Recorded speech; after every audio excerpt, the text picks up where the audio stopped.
loud and clear. Oh, that's crazy. It must have been the earbuds, huh?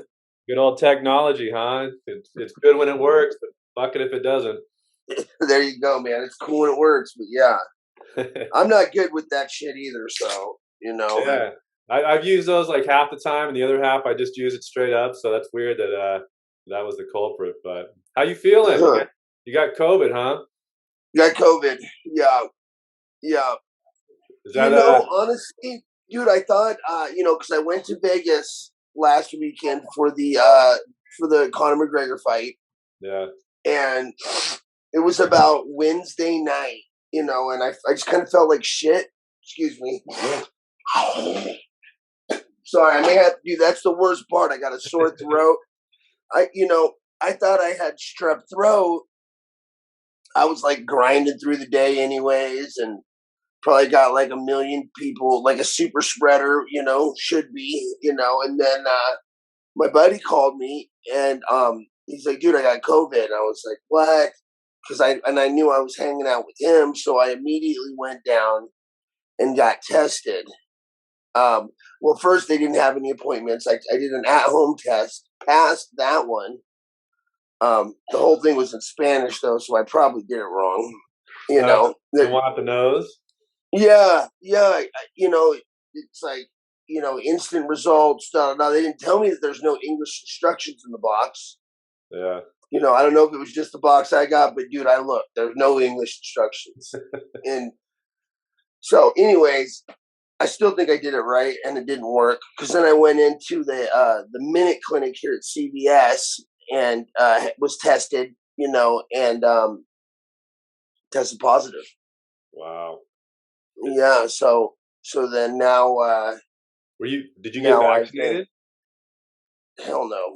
Yeah, good. No. Yeah. Me and my family got it in last December. And then we got cleared, and then we went straight to Cabo after that and just been hanging out. So yeah, for us, it just put us on our ass, like you said, sleeping 12 hours. Like I had a super bad headache the first couple of days, and then it's ran its course. And then afterwards, like 2 or 3 weeks later, I could still feel it on my chest a little bit. But yeah, it's kind of like the flu, the cold, hangover, everything just combined into one, and just kind of puts you on your ass. Yeah, I mean, and I want to be very careful when I say this, because kind of from what I've seen, it affects people differently. Some people it really maybe different strains, whatever. Some people it knocks them down, and obviously if you have pre-existing health conditions, it could be real bad. Yeah. But I feel like the common fucking cold, to me, like I'm sick, like I'm not, it's all it is. I'm sick, I took a couple Tylenol and I feel okay, that's it. Yep. It'll run its course. I think we're on the same page. I think to me, it's a big scare tactic to get everybody to vaccinate and wear masks. I think it's all bullshit, but yeah, you'll get through it. You'll get back on your feet. Yeah. I mean, me and my old lady, we talked about it. We have a young, healthy family. I mean, there's some things now that we are sick, we're going to isolate. We understand that, but, I'll have the antibodies now. There's no point in getting vaccinated, I'm going to stay home, stay home until it's not a danger to spread to anybody. Yeah. And then, then we're safe. We're good. Yeah. That's how we looked at it. Like once we got it, I have a wife and a son. Once we got in December, we were like, hey, we got it. Worst is over. Let's continue living on, not be scared of anything. So, well, sucks you're sick, but I'm glad. Yeah. Yeah. Sorry, I'm late, dude. I've never slept. I have never slept till 9 o'clock in years. So like, I didn't set my alarm. I was like, there's no. I'll be up. I'm usually up at 6, like on the dot. So there was that. It did put me out like that. Dude, don't even worry about it. It's not a big deal. All right, man. I apologize. No, as long as you're on you, that's cool. I'm glad. I've never done one on a Sunday either, so don't even worry about it. Glad you're feeling better, and hope the next couple of days you bounce back. But and on the bright side, I got all the time in the world now. There you go. As long as you want. Yeah. All right. So we got you for the next 5 hours. I'll just rack your brain for 5 hours. So, well, yeah. Well, again, thanks for coming on. How was that Connor fight last week? You were in Vegas. How was that craziness and wild show? It was really great. I mean, I haven't been to UFC in a long time, and say what you want about Connor. Love him, hate him, whatever. Say what you want about the fight. The energy level in the building was just so high, so intense. To Yeah, be there and be part of that was pretty cool. Pretty cool to yeah, watch. yeah. So, were you pretty much ringside or cage side? Did you see all the hoopla afterwards? Yeah, yeah. I was. We Our seats were AA, so that's first row. Yeah, First row, we're sitting first row, and then right below us on the floor is the media. So that's perfect. You look right over them, right at the cage. Probably the best seat you can get. yeah. Yeah, that was a great Yeah, card. I liked all those fights. There's some cards you look at and you're like, ah, maybe one or two good fights, but yeah, that whole card was kick ass. I loved it. yeah. There's a little bit of a little bit of controversy. Like the O'Malley fight. Like the stoppage and stuff, and Yeah, some people saying, Herb stopped it to save O'Malley, or Herb stopped to save the other guy. Because O'Malley should have been able to knock this kid out. yeah, I just, I thought that was a little crazy. I mean, the only thing Herb could have done is stop that fight earlier, in my opinion. yeah. Well, That poor. I got a bunch of questions for you, but we'll jump to the refereeing. So now that you are a ref, do you look at the fights differently? Do you look at them like with your fight style? How does that correlate with your reffing style? Like, do you let them bang and go in there, or like it sounds like you think that was a good stoppage? Yeah, it was a good stoppage. I mean, it depends. As a ref, and I think that's one of the benefits of having been a fighter. And I think at minimum, if you're a referee, you at least need to be embedded in the sport and really, really understand it, because no, not everybody can fight the way that I fought. I sure as hell hope not. There's easier ways to make a living. Yeah, But so that being said, some guys can take more damage than others. And there's some things in repping that is subjective. You have to know when a guy has had enough. You have to know when he's used all his chances, and the knockout's not going to come. In that case, that dude, he was just too tough for his own good. yeah, Hats off to him, but he wasn't going to land that lucky shot against O'Malley. That there was that last 30 seconds, minute, 2 minutes of that last round. There was nothing good that was going to happen except for more shots were going to bounce off his head. That's 1 second. Sorry, that's it. Um, so but yeah, I do. I watch the refs as well now. I watch how they move, where they place themselves in the cage, where they are in proximity to the action. When they stop a TKO, when they stop a submission, all that stuff. You yeah. know. Do you go back and ever watch some of your fights and say, man, if I was the ref in my own fight, I would have stopped it sooner, either for you or against you? Do you ever go back and watch them? I really don't go back and watch my own fights too often.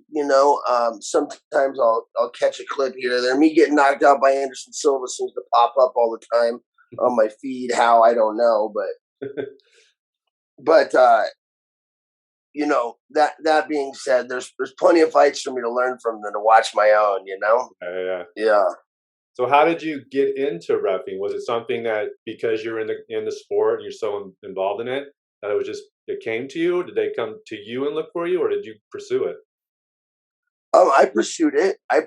So initially, I started refing. Had to be 4 or 5 years ago now. When I first took Herb Dean's course. For refereeing and judging. And what that was, I had tried to come back to Bellator. I had some issues with my heart, and they said, you'll never fight again. And repping, was a way for me to stay, embedded in the sport that I love and continue to give back to it, and help. And so for me, it was an obvious progression. Hmm. It was like, okay, well, I'm going to ref. You know, there was zero decision making. Like I didn't weigh out. Do I want to do this? Do I not? I knew that I wanted to do Hmm. it.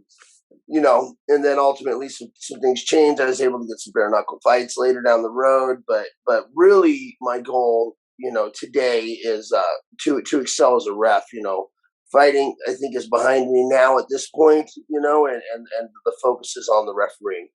Yeah. So, like, how did you know it was finally it to retire from fighting? I know you went to bare knuckle. I know you said you went to Bellator a little bit. There was an issue there, but how do you know, like, your body just says, "F, fuck it, I'm done," or the training, or like, what was your final "this is it" moment?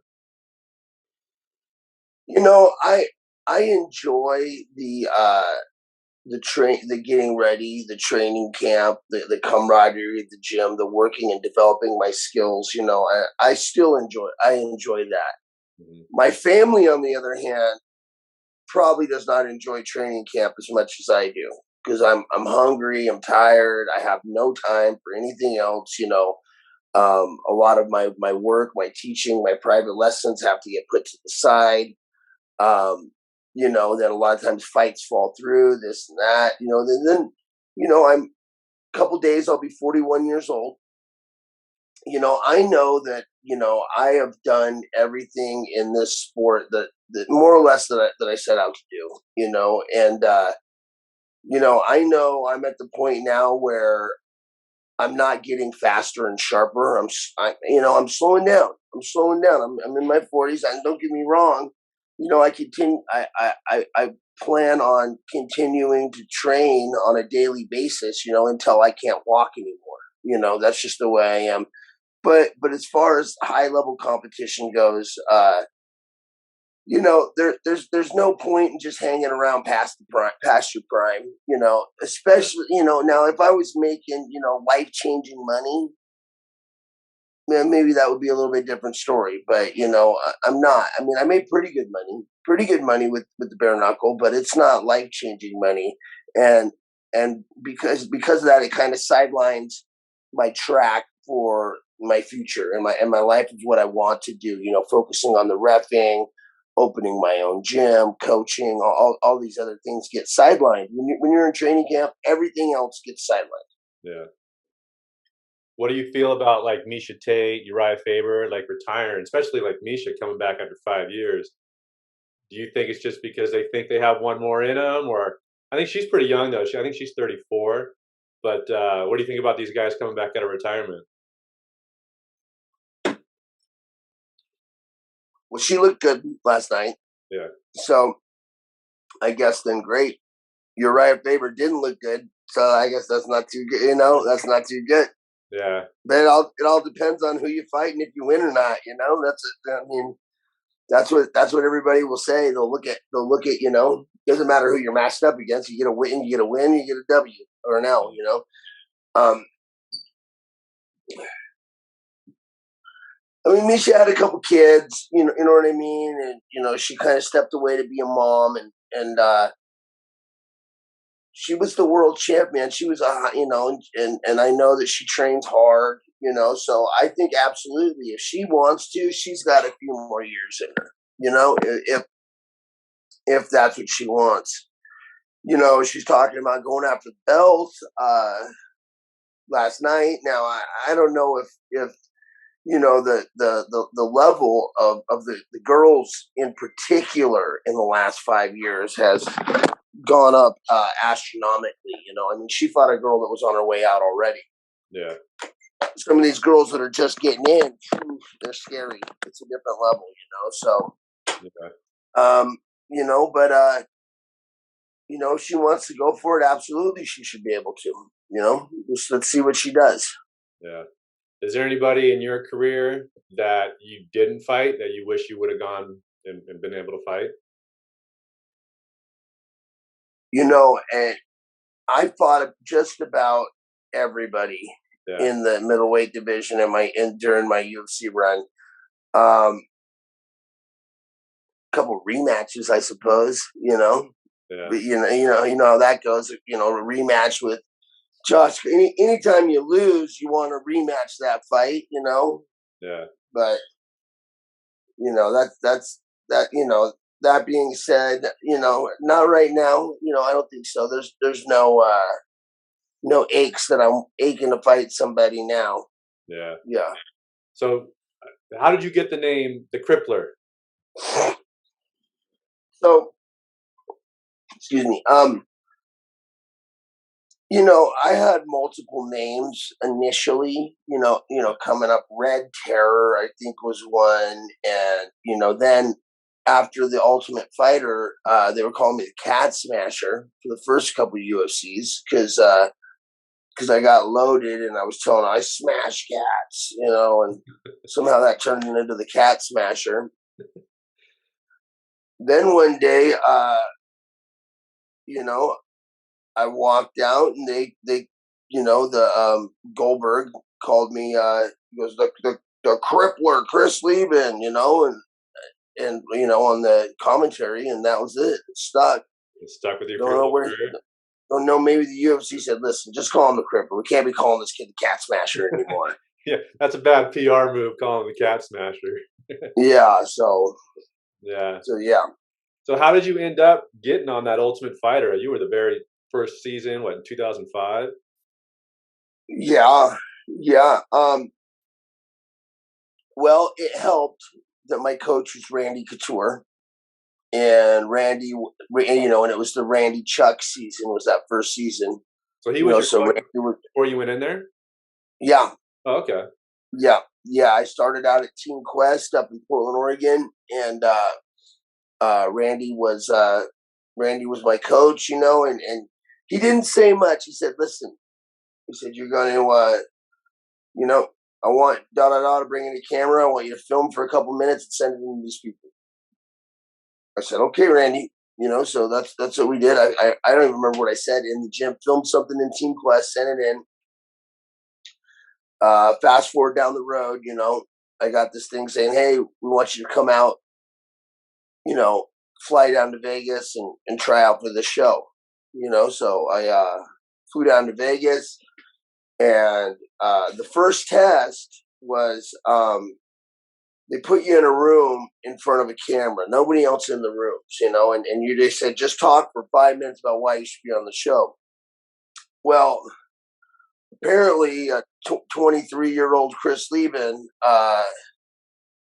is good for reality TV, and because of his high level of confidence and assholeness, So I sat down and started telling him why I would be the star of the show and I should be on the show. And literally within like 3 minutes, the side door of this hotel room we're in opens. It's connected. That opens, and in comes Dana White and Clay Pelagian, who was the Spike TV producer at that time. And they're just cracking up laughing. They're like, "Dude, you're on the show. That's it. Go. Da da da." Dana shook my hand. He's like, "All right, go back to your room. You're good. You're on the show for sure." And I think we had like 3 or 4 more days of different kinds of interviews they were going to do with people. Other people went through all these other hoops and shit. I don't even know what they did. Yeah. They just sent me back to my room, and that was it. I was on the show. Did you even know what you were getting into, or you just said, "Hey, fuck it, I'm gonna go"? Randy said, "Try out. I'm in." Did you know it? Like you're living in a house with a bunch of other fighters? I mean, to some extent, we knew it was for the UFC. We didn't even know if it was going to air. Honestly, they didn't know if it was even going to make actual TV yet. And I remember telling Dana, maybe I'll be able to get a free beer or two when I get home after people watch this show. And I had no idea that. Fact of the matter is, I wasn't going to be able to go shopping without half a dozen people stopping me, at the mall. For the next 20 years, people are going to be stopping me and reminding me of the shit I did on that show. Yeah. I mean, I saw on your Instagram you were walking into the fight last week. Do you love that, or does it get tiresome, or is it like bad days, good days, or how do you handle that? You mean like fans and whatnot? Yeah. now that I'm older, I try to, anytime somebody recognizes me or they want a picture or autograph, I always do it, however, at the UFC, usually when I'm at fight events, I'm either reffing or coaching and I'm working, but, in this case, it was more of a social thing, and trying to, so I feel like I'm kind of parading myself around a little bit, when I'm at those events, and like, hey, look at me trying to get attention. And, it's not what I'm into anymore. Yeah. Unfortunately, I got a gym opening up here in San Diego shortly, and I kind of wanted to promote that. And it is a necessary evil to try to keep yourself, relative, Yeah. to be out there, stay relative, especially if you got, business ventures and whatnot that you wanna promote and you want people to follow. So, that was the main. Honestly, I like to watch the UFC on my TV, dude. Yeah. Sitting right here on my couch. That's the best. It's the best seat anybody can get. I don't like a dozen people over here trying to go, hey, Chris, if I was Dan Henderson, you know what I would do? Well, you're not, let me just watch the fight, Yeah. Um, and then the UFC, it's a lot of distractions with people wanting to take pictures and everything else. It was really great to be there, but nowadays, if I'm there, I would rather be there in some sort of a functional working capacity. Yeah. Are you still pretty close with Dana? I mean, we don't talk all the time, but yeah, he definitely he helped me out with some things. He helped me out with the tickets for the show. I couldn't have afforded those, Yeah. so that was super cool of him, especially a fight that I had no idea that when I had asked him that this fight was going to be as big as it was, and they were going to be turning celebrities away and everything else, and he still took care of me, man.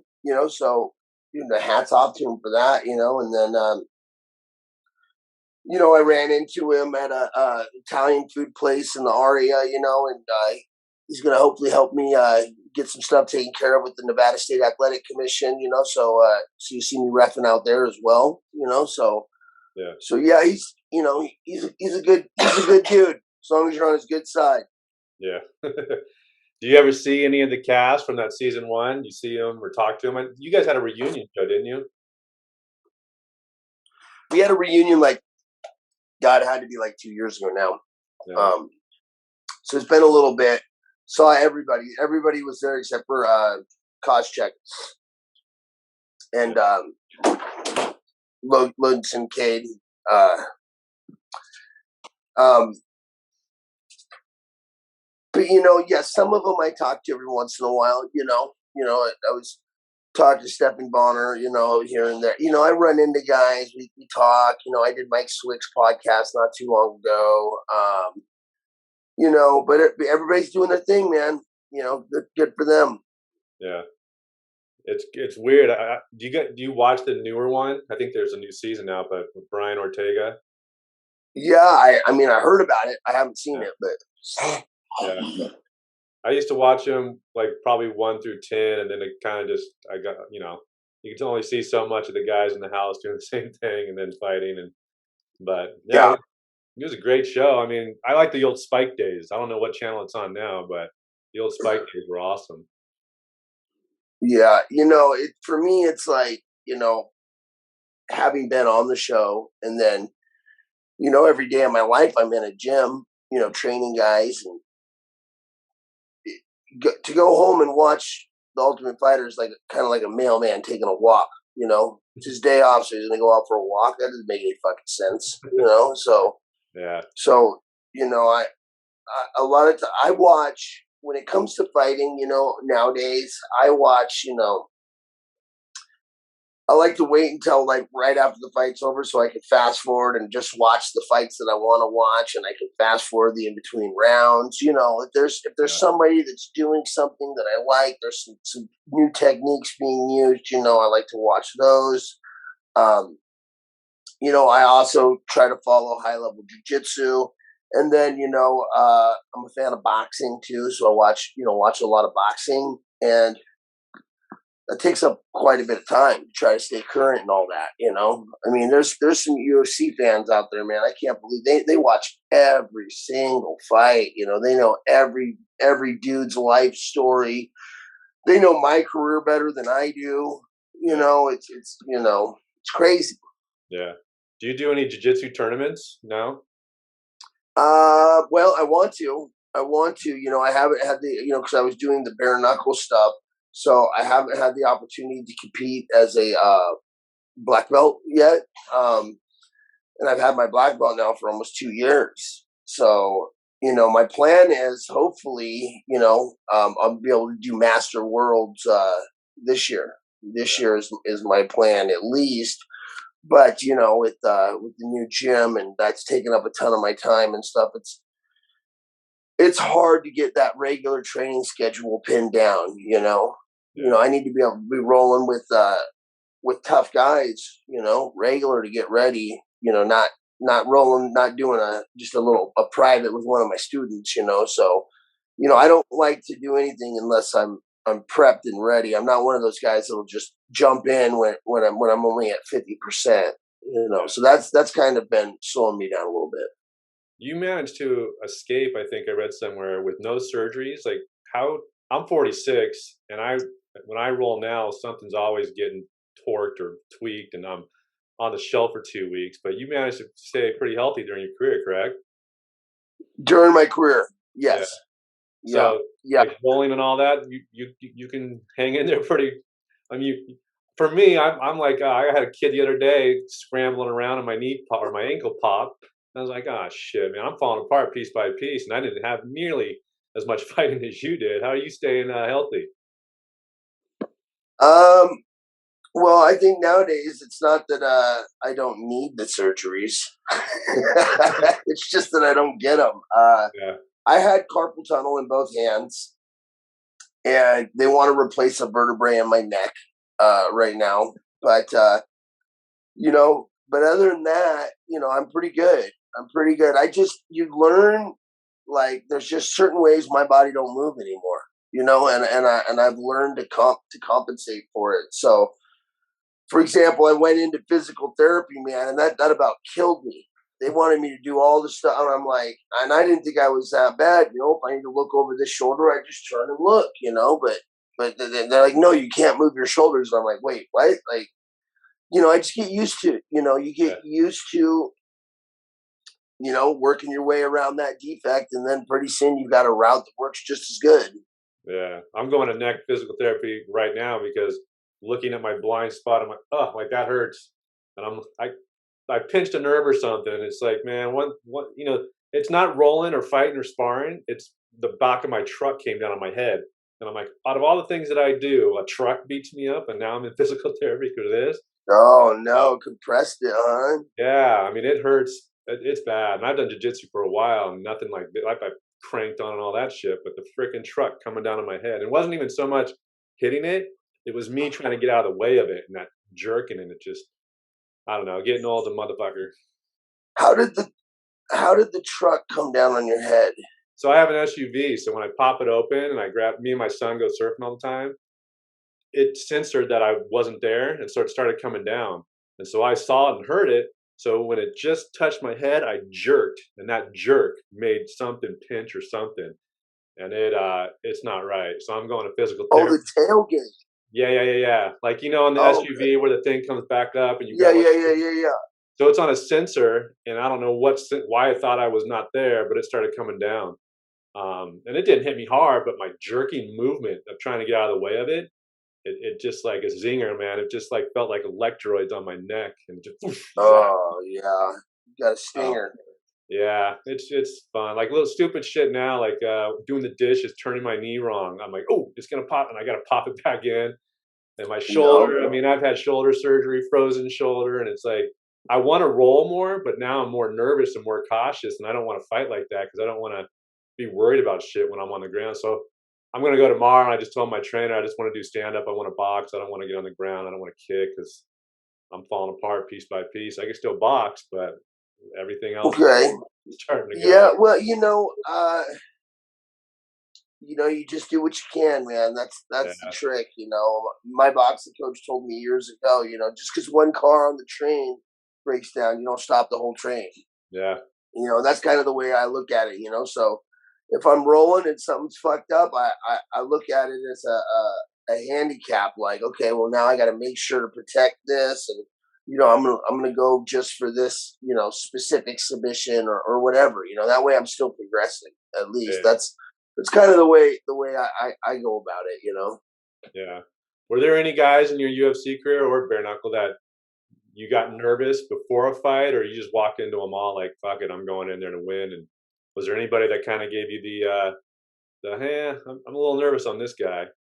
Yeah, yeah. There was two fights that I was pretty sure I was gonna lose beforehand, in my career. One of them obviously was Vanderlei Silva. He was when I fought him, he was still cranking guys, and I really just wanted to fight him because he was my hero. You know what I mean? I didn't care if I lost.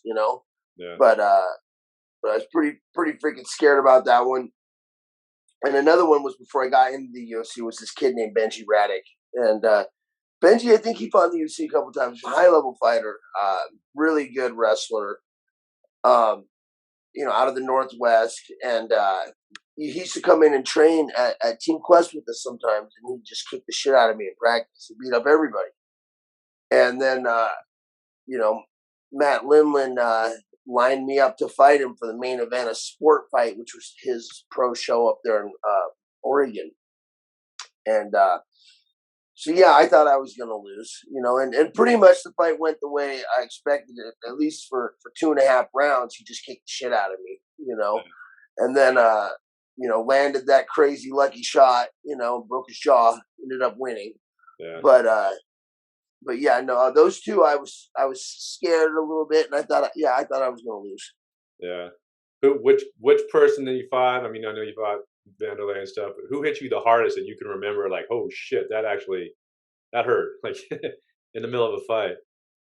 You know, my fight before my last one, was my bare knuckle fight. I fought this kid Dakota Cochran, and he fought on the show on a previous bare knuckle show. He fought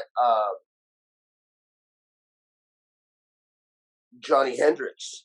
Hmm. And he hit Johnny Hendricks once right at the beginning of the fight. Johnny Hendricks' whole face exploded and went down. Knocked out Johnny Hendricks in seconds. Then I had to fight him next, and that kid, man, not the biggest guy, but just he fucking hit like a truck, and Yeah, especially with no gloves on. I had like 36 stitches here. I had can't I remember 20 something underneath my eye. They had to stitch my nose back on. My orbital was broken. Um, yeah, he fucked me up with a couple of those. Just one shot at just overhands, dude. Just yeah. landing those overhands. Yeah, Wow. How does your family deal with your wife and a kid, right? yeah. How do they feel watching those fights, or do they watch them? Probably not the 3-year-old, but your wife. Yeah, they want. I mean, she usually. I don't bring her out when I fight. It's a work trip. In my opinion, I always say, listen, honey, if you want to do something, we'll go on vacation as soon as the fight's over. Yeah, Like it's no fun. You coming out, before the fight. I'm not gonna have time to hang out with you. Then I'm gonna fight. I'm gonna be all jacked up, and we're gonna fly home. Waste of a vacation, in my opinion. yeah, We'll go to Cabo, as soon as I heal up. yeah. Um, so she does fine. She does fine. I usually just call her right afterward. Goes over to her family's house and watches the fight and has support, while I fight, and then yeah. Yeah. Wow. Well, do you have any regrets out of your whole fighting career now that you're done? Yeah, that's a good question, right? Like obviously there's a lot of situations and shit that now, being older, hindsight being 2020, that I certainly would have done differently, where I would have put my focus and my attention, what I would have worried about, what I would have not worried about. But ultimately, everything happens for a reason, in my opinion. So I mean, it's no secret. I went through a lot of struggles. In and out of the cage. A lot of life shit, drugs and alcohol, and you know, did some of that affect my fighting and whether I won or lost? Yeah, probably, Hmm. probably. But fuck, man. What thinking about it now, what good does that do me? The only solace I have in looking back is like, and now I'm in a position where I'm real big in recovery, and I'm in a position now where hopefully I can share my story and help some people and tell these younger kids what not to do. You know, give them maybe some advice. Maybe they listen to me as opposed to mom or dad. Because I'm covered in tattoos, cuss a little more, and so Yeah. you know. But yeah, I mean, sure. But what do you do about it? Yeah. Yeah. Yeah. Good attitude. So at your gym now, that is it open now, or are you still doing privates, or do you have a full facility now in San Diego? I'm gonna have a full facility in San Diego. Yeah. Um, if I wasn't sick, I'd be down there today doing some work inside. So we just started, the TI tenant improvements and getting the place ready. So got all my mats ordered. Um, right now, there's dudes in there as we speak painting it. Painting the place and getting it prepped, and but it's going to be real nice. So it's going to take a little while. It's going to take a solid 2 months from now at least to before we're up and running 100%. So where are you doing the privates right now and the coaching? Just at other At people's? at that space. Yeah, Okay. I'm there. Yeah. I'm there. I do my one-on-ones there. Just keep a little income in while I'm getting ready. And my clients that have been with me for a long time, I don't want to leave them out Yeah. to dry.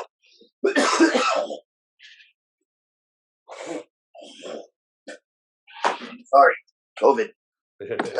No worries. So, Um, that way I can kind of oversee construction as well. yeah. Do you have a lot of kids that you teach? Do you have a kids program, or are you going to have a kids program? Down the road, I think so. I'm probably not going to start with the kids program out the gate. Yeah. I do want one though, but first we're going to start with the basics. We're gonna. I mean, goal number one: gym's gotta make money. So it can stay open. And then I can start focusing on goal number two and goal number three, which eventually will be, kids program and a fight team, a team of guys that are competing. I want to train guys, at the from, hey, I just want to get in shape all the way up to I want to be the next UFC champ. I want everybody from square one all the way to the end in my gym training. Yeah. But it'll take a while to get there. What do you think? Two questions. One, how old were you when you started training, and what do you think is a good age for people who want to, like, not just the people who want to get in shape, but the people who inspire to be fighters? Like, what do you think is a good age to start getting the training in? Well, for me, I did some, YMCA type martial arts and stuff, in middle school and grade school. Then I started boxing for real in like seventh grade, and then wrestled through high school, and then shortly after high school, I was training to fight. Hmm. Now, a lot of these kids nowadays, man, they're the level has excelled so much. I mean, when I started doing jujitsu, the highest belt in Oregon was a purple belt. That was the highest ranking guy up there. And it's just a different game now. They're standing on the shoulders of giants. A lot of these kids, already have all this stuff. That these guys that have a great foundation understanding, teaching them. I think martial arts. in my opinion, should be started as young as possible for kids. I think the honor, integrity, discipline. The one thing I found when I had my gym in Hawaii with I got a lot of these kids from the west side of the island that getting in a lot of trouble, and their parents would be like, yeah, he's already fighting every day at school. Now you want me to have him train to fight, and I tell them, I said, listen, this is true every single time. I've had one of these kids, as soon as they started training and they got pretty tough in the gym and they knew that they were tough, they quit fighting at school. Yeah. Because they didn't have to prove it anymore. And the fact of the matter is they're not trying to prove it to everybody else. They're trying to fucking prove that they're tough and they're worth something to themselves. That's why they're out there fighting. That's why they can't let anything go. It's their pride and ego to themselves. And once you know that and you carry yourself with that confidence, that changes your platform for life. They're going to excel in so many other ways now, with that level of confidence, that aura about them. So my kid is 3.5, and he goes to jiu-jitsu 3 days a week. Yeah. Most of it's games and stuff, but they teach him some. He's a Autos, here in San Diego. So. And I plan to keep him in jiu-jitsu till he tells me he doesn't want to do it anymore. Yeah. That's my son's in there. He's at 8. He goes out here. We're in San Clemente. We're just a little north of you guys. And I think those group of kids, there's some real good kids in there. They're more well-mannered. They have respect. That you go to his school and there's just a bunch of knuckleheads running around. But the kids who are doing jiu-jitsu, I find, are more, they can talk better to me. Like they're more well-rounded as an individual, even as a young kid. And yeah, I agree with you. I think getting them in there early is a huge benefit. Yeah. They get to interact. Especially with all the stuff that we had with COVID and stuff. They get to interact with other kids. And where my kid goes, the coaches are like they're relatively strict with them already. So they're lining up, they're bowing in, they're doing all this stuff that they're learning how to just be quiet, follow directions when they need to follow directions, and when it's time to go hard, they know to go hard, and when it's time to stop, they know to stop. All these things that are a lot of kids can't do. Yeah, my son Kingston, he fears his jiu-jitsu coaches more than me. They look at me and I'm like, no, get on his ass. He just messed up. You get on him for that. And when he gets Coach Adam Watts, Coach Adam, he says, "Oh no." I said, "Yeah, I'm letting Coach Adam know that you just fucked up." And he's like, "Oh no, don't tell him." So yeah, they're great guys over there, great people. Like to teach kids is a whole different. I couldn't teach kids. I just when they don't listen, I just like what the fuck. But to teach kids is a whole different another skill. It is. I don't have. It is, and I'll probably bring somebody in to do that. Yeah. Because I've tried to teach kids before, and I'm going to be honest, man. One kid is enough for me. You know what I mean? Just dealing with my kid, bro, is hard enough for me. Yeah. Like, this is serious. Yeah. I was the coach of my son's soccer team once, and I was like, like you said, when my kid doesn't listen, I can kind of like, Kingston, get your shit together. When 6 kids aren't listening to me, I'm like, oh, okay, I'm done with this shit. It's frustrating. Yeah. Yep. So when you said you were in Oahu, I think you said, did you ever surf out there? Shit, Oahu, pretty good spot. Yep. Yeah, I suck at surfing. Yeah. I thought I'm coming from Oregon, I snowboard, skateboard, wakeboard. I thought it would be easy. It's fucking hard as hell. Yeah. It's hard, it was far harder than I ever expected it to be. And I could stand up and go sideways on a wave a little bit, but I'm not, not very good. So you don't go out of San Diego either? What's that? You don't go out of San Diego either? Dude, I didn't get in the water for the first 3 years I was here. I just walked down to the beach and look at it and be like, fuck that. Fucking cold. I can't see. I was spoiled, man. I was swimming in Hawaii every day, Yeah. Yeah. But I plan to start surfing a lot more this year. My kid, we started surfing again a little bit, and then my son was born, and then I was kind of stuck on the beach with my old lady for the most part.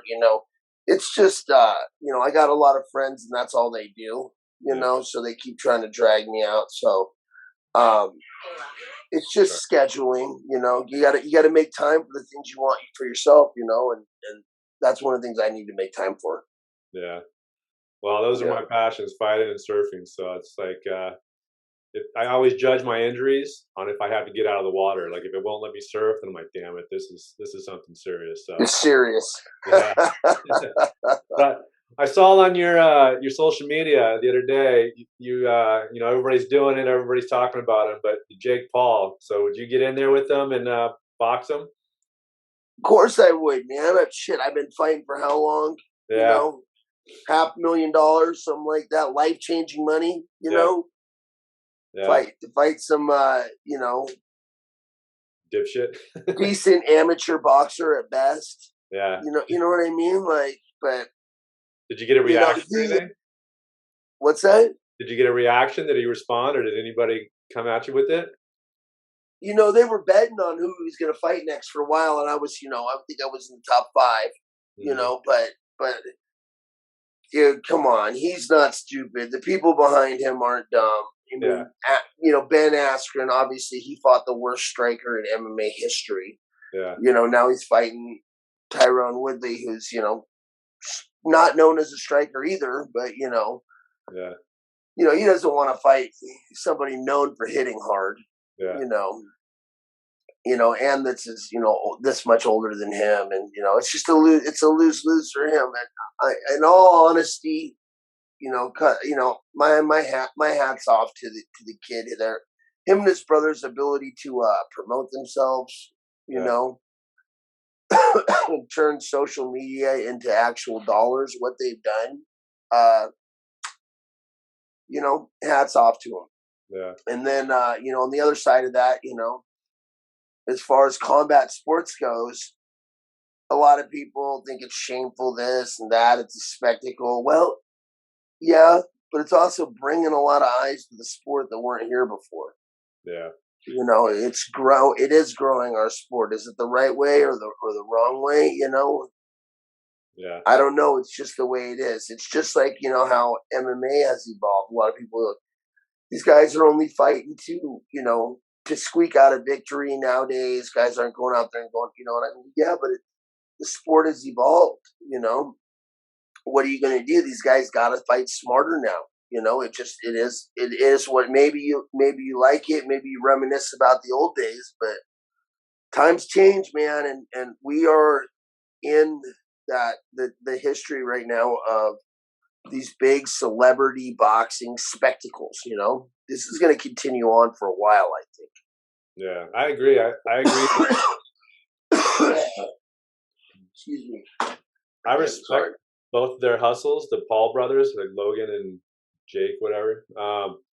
Yeah, but I look at it because people ask me a lot. Oh, what do you think? Is it boxing? Like, it's not boxing because he's not boxing other boxers. It's entertainment. So, like, if you look at it for like you're trying to learn technical boxing things, you're going to be disappointed. But if you look at it as like entertainment, because I mean, they have Snoop Dogg, Ice Cube, all of it's a whole. I think the next one too is going to be a 3 day, kind of like Coachella. It's going to be concerts. It's going to be all this shit, and then oh, by the way, we have some fights for you. So Really? yeah, I mean, hats off to them. They're doing marketing, they're getting it out there. But as far as like fighting, technically, I mean, I think it's it is what it is. Yeah. But yeah, I gotta say, I think he's smart to avoid you. I'd love to see it, but I think he's smart. He doesn't want to fight a guy who can throw a punch like you can. So yeah, yeah, so, dude, I was, Logan Paul walked right by me when I was in the at the UFC this weekend. He's big, dude. He's yeah, a big dude, and I was like, 6'4", yeah, fucking dude. I'll tell you who my hats off to Mayweather, man. yeah, Mayweather is not a big guy. If you've no, ever seen Mayweather in person at no. all, dude. He fought that guy's. I mean, because whoever says size doesn't matter is a fucking liar. Yeah, Size, there's size matters. You know what I yeah, mean? That flat out. Um, but Mayweather, man, Mayweather, I guess he got a ton of money for it too, though, man. What does he That say? I couldn't believe that there was any commission on the planet that allowed that fight to take place. Yeah. Well, Crazy. they still call it an exhibition, right? So that doesn't have to go by the commission. Yeah, still, it's an exhibition, which changes some rules and stuff. But yeah, it's still governed by a commission. Yeah. Yeah. Yeah, I mean that guy gets a lot of money. He even jokes about it, saying, I'm retired and I still make 50 mil a fight. Come on now, I'm the."